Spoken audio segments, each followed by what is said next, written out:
बड़े से बंगले के बाहर खड़ी कमला देवी सिक्योरिटी गार्ड से हाथ जोड़कर विनती कर रही है कि एक बार उन्हें उनके बेटे बहू से मिल लेने दीजिए, बहुत ज़रूरी बात है। पहले तो सिक्योरिटी गार्ड वाला उन्हें ये कहकर भगा देता है कि तुम्हारे जैसे भीख मंगे मेरे साहब के माता पिता नहीं हो सकते हैं। तुम ज़रूर झूठ बोल रहे हो, निकल जाओ इस घर से। लेकिन जब कमला देवी सिक्योरिटी से बहुत सारी मिन्नतें करती है, जब तक तुम मुझे मेरे बेटे बहू से नहीं मिलने दोगे तब तक मैं इस गेट से नहीं हटूंगी, इधर ही बैठी रहूंगी।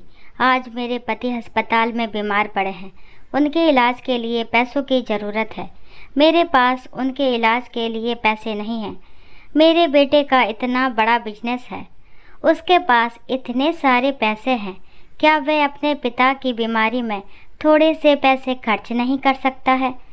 उसको थोड़े से पैसों से कुछ भी फ़र्क नहीं पड़ेगा। आखिर में सिक्योरिटी को कमला देवी पर दया आ गई और वह अंदर जाकर के ये खबर देता है कि एक कोई बूढ़ी माँ आपसे मिलना चाहती है। वह कह रही है कि आपकी माँ है, पर उनकी शक्ल से और पहनावे से नहीं लगता है कि वह आपकी माँ है। आरती सिक्योरिटी गार्ड से कहती है, तुम जाओ, मैं अभी उनसे बाहर ही मिलने आ रही हूँ, उनको अंदर लाने की ज़रूरत नहीं है। मीटिंग रूम में बैठे हुए अपने पति मानव से आरती कहती है, तुम्हारी माँ फिर से मिलने आई है। कितनी बार मना किया है, फिर भी बेशर्म की तरह इस घर में चली आती है। पता नहीं क्या समझती है, पैसे तो वैसे मांगने आ जाती है जैसे कि वह इस घर में पैसे रख गई हो। कल इतना अपमान करके भगाया था, फिर भी आ गई, शर्म नहीं आती है। चलो हम दोनों जा कर के अच्छे से फटकार लगाते हैं कि दोबारा से हमारे घर ना आए और हमें परेशान ना करे। मानव और आरती घर से बाहर निकलकर दरवाजे के पास आते हैं।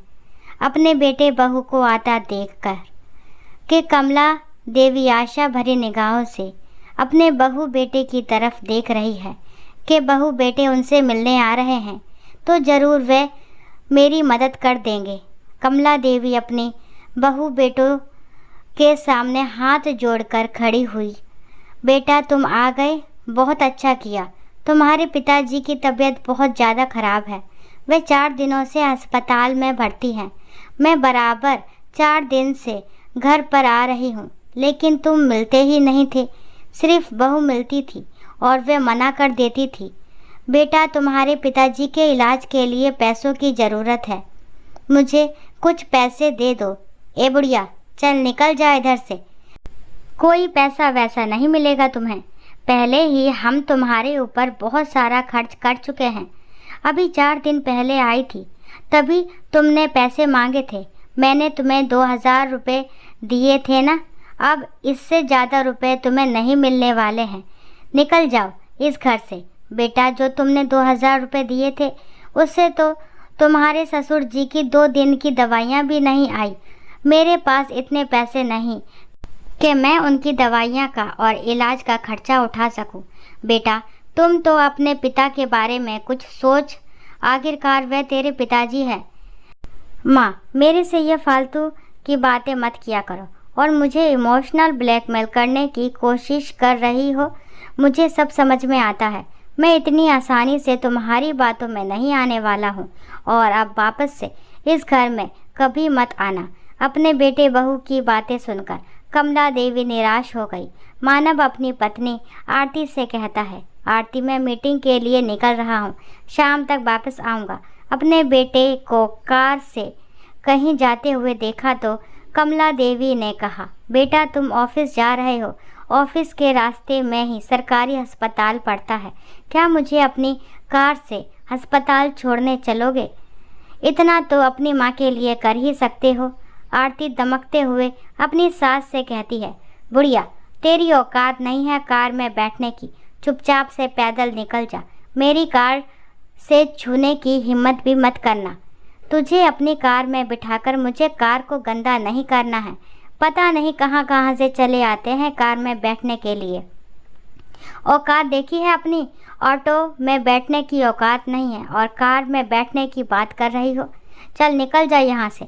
मानव अपनी कार को लेकर निकल गया। बेचारी कमला देवी गेट के पास बैठी बैठी अपने बेटे की कार को जाता हुआ देखती रही और अपनी किस्मत को कोसती रही कि मैं कैसे बेटे को जन्म दिया है जो अपने माँ बाप का ही ना हुआ।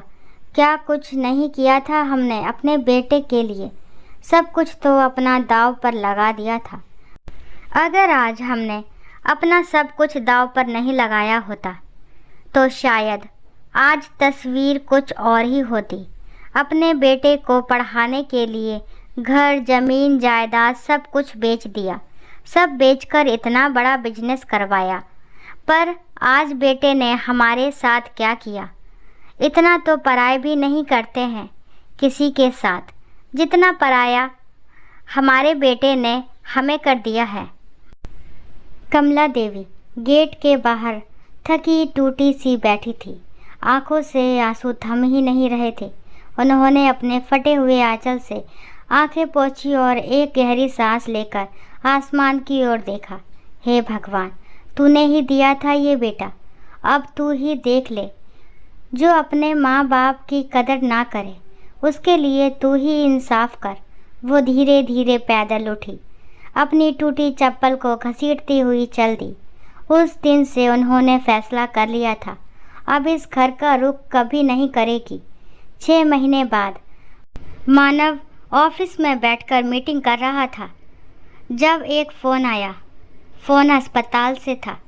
सर, बहुत अफसोस के साथ कहना पड़ रहा है, आपके पिता रामचंद्र जी अब इस दुनिया में नहीं रहे।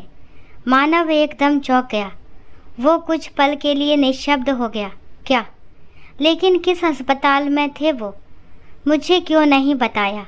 सर, वो पिछले कई महीनों से सरकारी अस्पताल में भर्ती थे। मानव और आरती जब अस्पताल पहुँचे तो पूरे वार्ड में सन्नाटा पसरा हुआ था। एक कोने में रामचंद्र जी का पार्थिव शरीर सफ़ेद चादर में ढका हुआ था। उनके पास ही एक टूटी कुर्सी पर कमला देवी बैठी थी, टूट चुकी, थकी हुई, लेकिन अब भी आंखों में आंसू की जगह गुस्से और तिरस्कार की आग थी। मानव धीरे धीरे उनके पास गया और बोला, माँ, माफ़ कर दो, मुझे नहीं पता था। कमला देवी ने धीरे से उसकी ओर देखा। उसकी आंखों में अब ममता नहीं थी, सिर्फ दर्द, घृणा और सवाल थे। माफ़ कर दो?